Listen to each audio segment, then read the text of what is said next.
사도신경으로 신앙을 고백합니다. 나는 전능하신 아버지 하나님 천지의 창조주를 믿습니다. 나는 그의 유일하신 아들 우리 주 예수 그리스도를 믿습니다.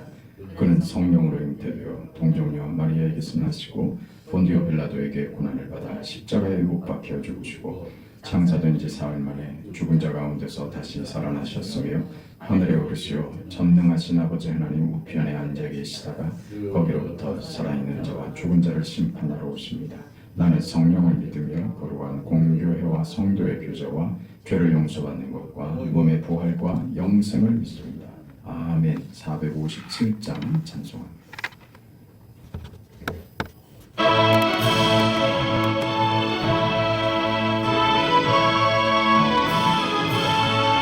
겟세마네 동산에 주를 생각할 때에 근심이나 걱정을 외면할 수 있을까?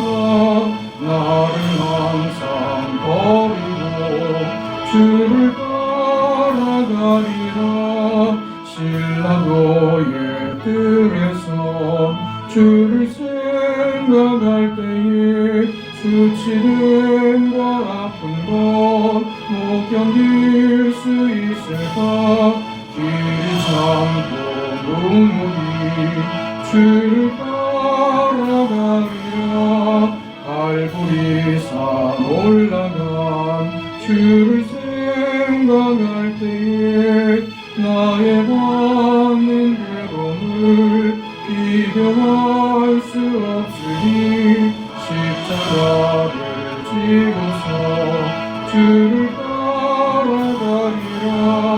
무덤에서 부활한 주를 생각할 때에 환난이나 죽음도 두려울 것 없으니 승전가를 부르며 주를 따라가리라.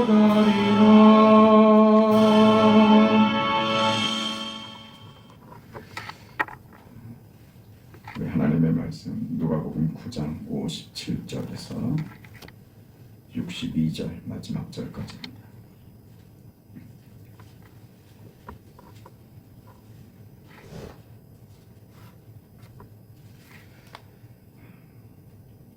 (57절부터입니다) 하나님의 말씀을 함께 읽습니다. 길 가실 때에 어떤 사람이 여짜오되 어디로 가시든지 나는 따르리이다. 예수께서 이르시되 여우도 굴이 있고 공중의 새도 집이 있으되 인자는 머리 둘 곳이 없도다 하시고 또 다른 사람에게 나를 따르라 하시니 그가 이르되 나로 먼저 가서 내 아버지를 장사하게 허락하옵소서. 이르시되 죽은 자들로 저희의 죽은 자들을 장사하게 하고 너는 가서 하나님의 나라를 전파하라 하시고 또 다른 사람이 이르되 주여 내가 주를 따르겠나이다마는 나로 먼저 내 가족을 작별하게 허락하소서. 예수께서 이르시되 손에 쟁기를 잡고 뒤를 돌아보는 자는 하나님의 나라에 합당하지 아니하니라 하시니라. 아멘. 예수님께서 선포하시는 하나님의 나라, 그 하나님의 나라의 그 백성된 우리의 믿음이라는 것이 도대체 무엇인지, 그렇다면 믿음으로 어떻게 살아가야 하는지, 우리 인생에 무엇을 담아야 하는지 하는 내용을 가르치기 시작하시는 것입니다.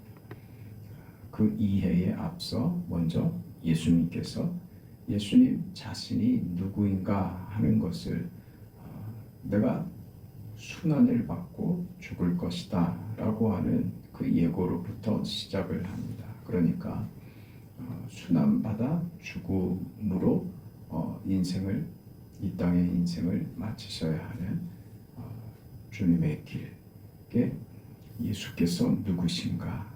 예수께서 누구신가? 하나님의 아들로 이 땅에 오신 예수께서 죽음으로 십자가의 길을 가셔야 한다고 하는 것에서 예수님은 누구신가 하는 이해를 우리에게 주면서, 그렇다면 우리가 믿고 우리가 따르는 우리의 삶은 어떠해야 되는가 하는 가르침들이죠. 예수님께서 예루살렘을 향해 가는데 사마리아를 지나가려고 하자 사마리아 사람들이 통과하지 못하도록 막습니다. 제자들이 하늘에서 불을 명해서 저들을 태워버리자 이렇게 분노를 하죠. 세상의 법칙에 세상의 법칙대로 맞받아쳐서 힘으로 굴복시키고 그 힘으로 우리가 원하는 바를 이루어야겠습니다 라고 하는 못난 주장이었습니다. 예수님께서 당연히 거부하시고 제자들을 꾸짖으시죠. 예수를 믿는 인생이 어떠해야 하는가 하는 것을 이런 것으로 가르치시는 겁니다. 우리는 여전히 세상 속에 하나님이 허락하신 이 자연 법칙 속에서 움직이는 세상 속에 살지만 이 세상의 법칙이라는 것은 죄로 오염되어서 그 법칙 안에 살고 있는 인생들이 죽음을 모면할 것이 방법이 없는 그런 사망에 매여버린 세상의 법칙이 되어버렸고 그 안에서는 도무지 방법이 없다고 하는 것을 확인시켜 주었죠. 그 예수께서 지금 선포하시는 하나님의 나라, 그 하나님의 나라의 백성된 거룩한 주의 백성들, 오늘 우리들은 달라야 된다고 하는 것이죠. 세상의 법칙 속에 있지만 그러나 우리는 더 큰 하나님의 통치에 순종하는 것으로 세상 속을 산다 하는 것입니다. 그래서 예수님께서 거부하시는 것이죠. 예수를 믿는 인생이 그래서 오늘 본문에 나를 따르려거든 머리 둘 곳 없는 인생을 살아야 한다 하는 말씀을 하시는 것이고 죽은 자들로 죽은 자를 장사하게 하고 너는 나를 쫓아라. 나를 따르는 것, 하나님 나라의 백성으로 사는 것을 가장 우선시해야 된다. 이런 가르침들입니다. 그러니 하나님 나라의 백성으로 세상의 법칙이 우리를 붙잡고 세상의 법칙이 우리를 괴롭게 하고 그래서 세상의 법칙으로 우리도 받아치고 세상의 법칙으로 악착같이 세상과 맞서려고 하지 말아라 이거죠. 세상이 너희를 붙잡는다고 너 그렇게 살면 죽어. 너 왜 바보같이 굴어하는 온갖 유혹과 믿음으로 사는 하나님 나라의 방식으로 살려고 하는 우리에게 온갖 시비와 방해를 할 것은 분명합니다. 당연히 그렇습니다. 그 속을 걸어가는 게 하나님 나라의 백성으로 하나님의 통치 속을 살아가는 것이다. 그러니 그 길은 마땅한 당연히 어떠해야 된다고요? 손에 쟁기를 잡고 뒤를 돌아보는 것이 아니다. 하나님 나라의 법칙으로 통치 아래 살아가는 사람이 자꾸 세상의 법칙에 뒤돌아보고 거기 매이면 안 되는 것이다. 너는 앞을 보고 가라. 쟁기를 잡고 앞을 보는 건 뭡니까? 목표하고 목적하는 것이죠. 하나님 나라의 목적과 결국 궁극은 어디입니까? 천국이죠. 하나님이죠. 너희는 하나님만 바라보고 앞으로 가야지. 왜 자꾸 이 세상 살면서 고단하고 불편하다고 자꾸 뒤돌아보는 것 아니다. 이 말씀을 그렇게 해서 하시는 겁니다. 예수를 믿는다고 하는 것, 예수님의 제자가 된다고 하는 것, 우리가 믿음으로 산다고 하는 것이 무엇인가? 믿음으로 어떻게 실천해야 하는가 하는 것을 그렇게 가르치시는 것입니다. 예수님께서 오셔서 그 허락하신 그 복음으로 허락하신 것은 이 세상은 하나님이 주신 그 세상의 법칙을 가지고 죄로 오염시키고 타락하여 하나님이 주신 것으로 오히려 하나님을 외면하고 독립적으로 스스로 만들겠다고 서 있는 것이다. 이 세상의 법칙이 되어버린 겁니다. 그래서 결과요. 저들은 하나님이 만드신 법칙과 하나님이 만드신 인생들이 하나님이 허락하신 이 자연 속을 살아가는데 거기서 하나님을 빼버리면 무엇만 남느냐? 사망밖에 결과시키지 못하는 것이다. 이 선언입니다. 그래서요. 하나님 나라를 선포하는 것입니다. 이 사망밖에 만들 수 없는 이 세상을 회복하는 것은 하나님의 통치가 개입되어야만 회복되는 것이다. 하나님의 나라로만이 세상이 회복되고 생명과 승리를 얻을 수 있다. 하나님이 그것을 원하시고 그렇게 계획하셨다. 그래서 나를 보내셨고 나는 그 하나님, 성부 하나님의 아버지의 뜻을 따라 이곳에 왔고 그 뜻에 순종하여 그 일, 하나님 나라를 완성하는 일을 내가 지금 실행하고 있는 것이다. 너희는 내가 보인 이 길을 따라라.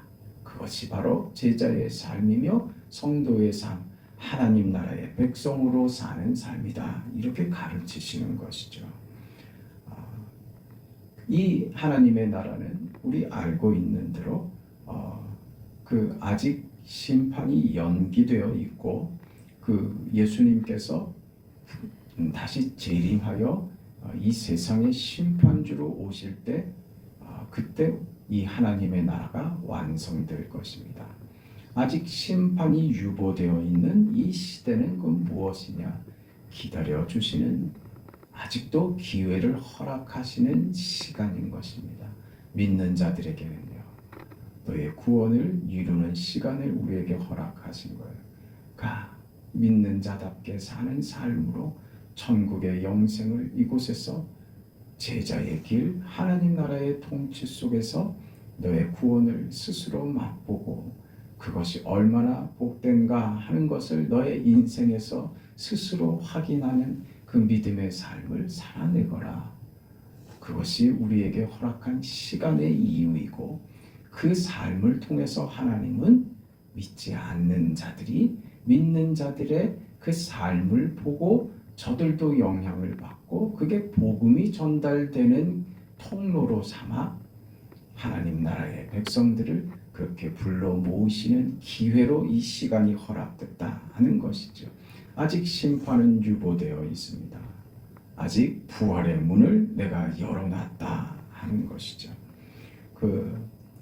예수님께서 하시려고 하는 이 하나님 나라의 완성까지의 일에 대해서 예수님이 이 일을 이루는데 하나님 나라를 완성시키기 위하여 이루시는데 예수께서 이 땅에 오셔서 그 일을 이루어 가시는 예수님의 원칙, 방식, 그게 누가복음 우리가 미리 봤던 4장에 공생을 시작하시기 전에 마귀에게 3가지 시험을 받으신 일로 그 예수님의 사역의 원칙을 가르쳐 주신 바가 있습니다.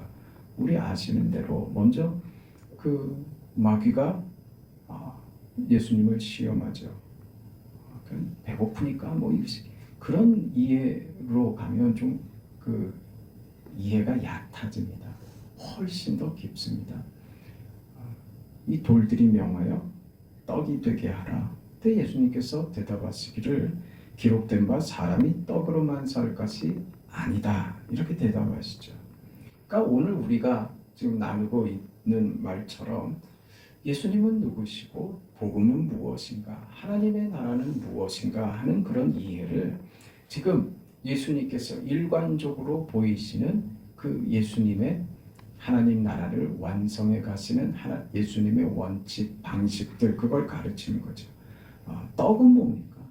떡은 세상의 법칙 속에서 세상을 살아갈 수 있는 힘입니다. 근본적으로 필요한 가장 기초적인 필요입니다.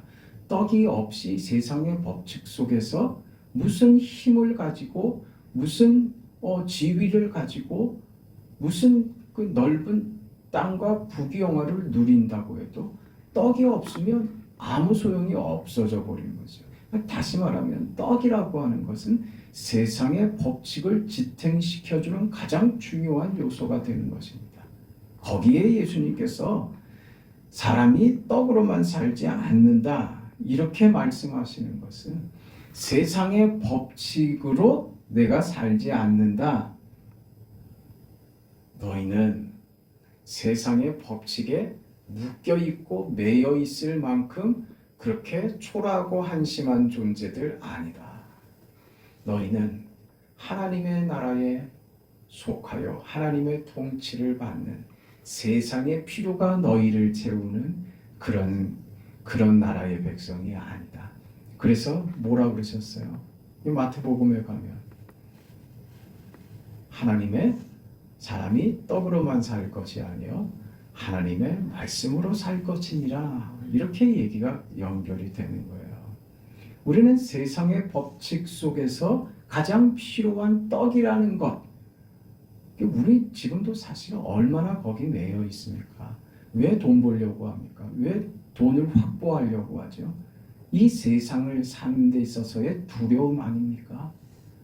돈 없으면 난 못 살아 이거죠. 그 예수를 믿어도 돈 얼마나 좋아합니까? 돈 싫어하는 사람이 어디 있고 돈이 그게 죄가 되겠습니까? 그렇지 않죠. 그 돈이라는 것은 세상의 법칙에 묶여버리면 그러면 그 돈이 우리에게 해를 끼치는 거예요. 믿음에 있어서 이 원칙을 이해하셔야 됩니다. 그럼 물질이라는 것은 돈이라는 것은 무엇이요? 하나님 나라의 법칙 속에서 이 돈이 활용이 되고 오늘 우리에게 그 가치를 돈이라는 가치가 하나님 나라의 백성으로서 우리의 삶을 하나님의 통치 속에서 그것이 나를 유익하게 만들 때 그게 가치 있는 것이 된다 이겁니다. 사람은 떡으로만 사는 것이 아니라 하나님의 말씀으로 사는 것이다. 세상의 법칙 속에 있지만 거기 매이지 않는다. 거기 묶이지 않는다. 세상의 법칙 속에 하나님의 나라를 담을 수 없습니다. 세상의 법칙이 하나님의 나라에 들어올 때 그때 세상이 회복되고 그때 생명과 영광을 구원을 얻게 되는 것입니다. 우리는 세상 속에 살지만 하나님 나라의 백성으로 그 가치를 가지고 살아가는 것이죠. 그래서 떡에 대한 시험에 예수님께서 이렇게 말씀하신 것입니다. 인간은 다만 세상의 통치, 세상의 어떤 법칙, 환경과 조건에 거기에 매여서 쩔쩔매는 그런 가벼운 존재들 아니다. 하나님의 통치 속에서 이 세상을 살아갈 존재들이며 법칙에, 세상의 법칙에 매이는 존재가 아니라 하나님의 통치 아래에 있는 위대한 백성들이다. 그러니 세상에 매이지 말거라. 그게 지금 예수님의 가르치심입니다. 그게 필요 없다고 말씀하시는 것이 아니라 죽은 자를 장사하는 일이 필요 없다고 하시는 말씀이 아니라 그보다 세상의 법칙, 세상의 환경과 조건들보다 우선해야 될 것이 무엇이냐? 하나님의 나라의 법칙이다. 그것이 무엇이라고요? 예수 믿는다는 것이 그런 것이다. 이 설명입니다. 예수님은 이 일을 위하여 하나님 나라를 완성하시려고 지금 이렇게 우리에게 당신의 삶을 나타내셨고 그렇게 이루어 가시고 오늘 우리에게 예수 믿는 삶은 무엇인가 하는 것을 그렇게 구체적으로 가르쳐 주시는 것이죠. 두 번째 시험은 뭐였습니까? 마귀가 예수님을 끌고 올라가서 천하만국을 보여주며 이렇게 말씀하죠. 내게 무릎을 꿇으면 이 영광을 내가 너에게 다 주겠다. 그러면 네가 무릎 꿇으면 내게 절하면 이 모든 영광이 다 네 것이 될 것이다. 세상을 주겠다 이겁니다. 지금 얘기하는 세상의 법칙, 이 세상, 내가 너한테 주겠다. 예수님께서 이렇게 대답하십니다. 기록된 바 주 너의 하나님께 경배하고 다만 그를 섬기라 하였느니라. 너는 지금 세상을 보여주며 세상의 법칙이 다인 것처럼 내게 얘기하고 있다. 세상이 다가 아니다. 세상은 지극히 작은 것이다. 그 세상이 작은 이유는 그 세상은 하나님이 창조하신 하나님의 창조의 그 권위 아래에 있는 부품이기 때문이다. 하나님 나라의 통치 속에 세상이 담겨 있는 것이다. 그러니 이 세상 속에서 무슨 권세를 누리고 힘을 가졌다고 떡을 확보했다고 까불지 말고, 다만 눈에 보이는 것으로 만족하고 그걸 경배하는 것이 아닌 누구를? 하나님만을 경배해라. 이게 지금 예수께서 완성하시려는 하나님 나라의 모습인 것입니다. 그래서 사탄에게 그 도전받을 때 이렇게 그 시험에 대답하신 것이죠. 마지막 시험 뭡니까? 또 이끌고 예루살렘으로 가서 성전 꼭대기에 세우고 네가 만일 하나님의 아들이거든 여기서 뛰어내리라 그랬죠. 예수님 뭐라고 하십니까? 주 너의 하나님을 시험하지 말라. 이게 무슨 말이에요? 성전 꼭대기에서 뛰어내려서 발도 상하지 않게 하는 것은 성경에 있는 말씀입니다. 그러니까 말하자면 뭐냐? 세상의 법칙으로는 설명될 수 없는 하나님의 능력이 개입돼서 나타나는 일이죠. 그걸 지금 마귀가 해보라고 하는 것이죠. 그걸 시험이라고 하는 겁니다. 그러니까 지금 예수님께서 대답하신 거, 주 너의 하나님을 시험하지 말라. 그게 무슨 말이에요? 너 이 녀석 까불지 마. 까불지 마. 네가 뭔데 하나님을 시험해? 이거예요. 피조물이 창조주를 시험할 수 있어요? 그건 있을 수 없는 일입니다. 아랫사람이 윗사람을 시험하면 됩니까? 안 되죠. 자식이 부모를 시험하면 됩니까? 두들겨 맞죠. 그걸 증명을 못해서가 아니라 그 자체가 가지는 위험성 때문에, 그 태도의 불량함 때문에 그것을 바로잡으려고 드는 것이죠. 그 예수님이 그 뛰어내려서 성전 꼭대기에서 뛰어내려서 땅에 안전하게 착지하는 걸 예수님이 그걸 못하셨어요? 아니요. 이건 상대할 가치가 없는 겁니다. 세상이 하나님의 나라를, 하나님을 세상이 담는 게 아니라 세상은 하나님의 통치 속에 있어야만 합니다. 세상은 작은 것이고 하나님의 통치가 큰 것입니다. 그 통치 속에 하나님 나라 안에 세상이 들어와야 되는 것이죠. 그때 하나님의 통치 안에서 보호받는 한 영역인 세상이라는 작은 영역에서 마치 자기가 대장 노릇하고 마치 자기가 모든 권세를 쥐고 있는 것처럼 하나님 앞에 너 그렇게 까불면 안 돼. 넌 그럴 수 없는 존재야. 이렇게 하시는 것이죠. 그래서 예수님은요, 이 세상과 맞서지 않고 이 세상을 하나님의 나라로 완성시키기 위하여 예수님이 사용하신 방법은 싸우지 않는 겁니다.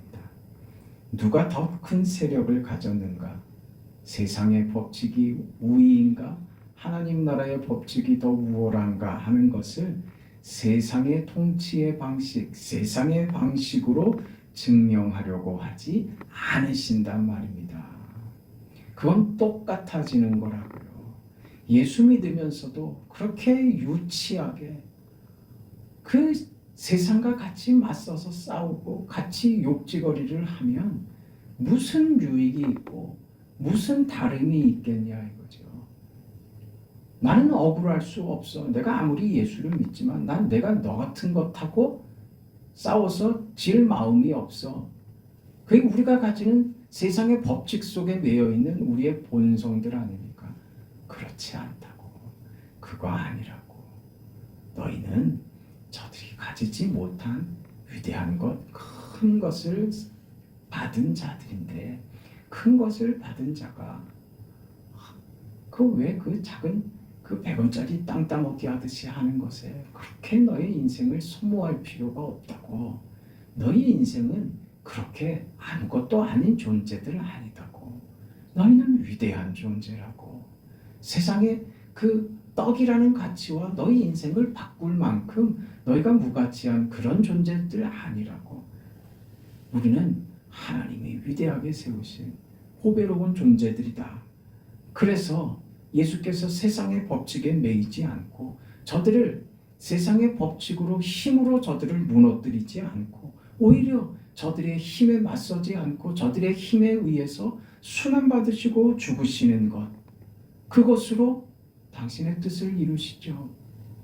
무엇을 가지고 있기 때문에 저들이 행사하는 권세나 힘보다 예수님께서 가지신 힘과 권세가 비교조차 할 수 없는 것을 주님은 가지고 계시기 때문에 그렇습니다. 받아주는 거죠. 무엇을 위해서? 더 큰 것을 이루기 위해서. 그게 더 큰 게 뭡니까? 하나님의 나라죠. 그래서 세상에 져주시는 겁니다. 죽어주시는 것이죠. 그래서 더 큰 하나님의 나라를 그렇게 완성하는 것. 왜 그러셔야 되느냐? 그게 하나님 나라의 하나님의 통치의 방식이다 이거예요. 이게 우리는 이해가 안 되는데 깊이 생각하면 생각할수록 이것처럼 감사한 일이 없는 거예요. 그 하나님의 통치의 방식이 희생하고 섬기고 우리를 용서하시는 방식으로 사랑으로 통치를 하시기에 오늘 내가 하나님 앞에 설 수 있는 자격을 가지게 되었고 용기를 낼 수 있고 하나님 앞에서 이렇게 서 있을 수 있는 그 위대한 영광을 오늘 우리가 소유할 수 있게 된 것이죠. 그렇게 예수님께서 하나님 나라를 구체화하신 겁니다. 그럼 우리는요 순종하며 따르는 것이죠. 순종하며 따르는 그 복된 인생입니다. 여러분 모두의 삶이 이 위대한 인생을 날마다 경험하는 귀한 인생 되시기를 축복합니다. 하나님 은혜를 감사합니다. 예수님께서 보이시는 위대한 하나님 나라의 역사와 그 통치와 그 구원과 생명을 예수께서 십자가의 죽으심으로 저들의 힘과 권력의 당하심으로 이루어졌다는 이 기가 막힌 사실 앞에 그것이 이유가 되어서만이 오늘 우리가 구원받고 이 자리에 서 있을 수 있게 되었다는 이 사실, 이 결과 앞에 감사를 드립니다. 주님이 나를 사랑하신 하나님의 그 통치 아래에 있게 됨이 그래서 기쁨입니다. 그것이 우리에게 감사합니다. 한없는 즐거움이며 자랑이며 주님 앞에 우리의 모습이 그래서 얼마나 언제나 하나님 앞에 우리가 웃을 수 있습니다. 자비하신 주님, 그 인생을 복되게 누리며 살아갈 수 있는 오늘의 하루가 되게 하여 주시옵소서. 예수님의 이름으로 기도합니다. 아멘. 하늘에 계신 우리 아버지여, 이름이 거룩히 여김을 받으시오며 나라가 임하시오며 뜻이 하늘에서 이루어진 것 같이 땅에서도 이루어지이다. 오늘 우리에게 일용할 양식을 주시옵고 우리가 우리에게 죄 지은 자를 사하여 준 것 같이 우리 죄를 사하여 주시옵고 우리를 시험에 들게 하지 마시옵고 다만 악에서 구하시옵소서. 나라와 권세와 영광이 아버지께 영원히 싸움나이다. 아멘.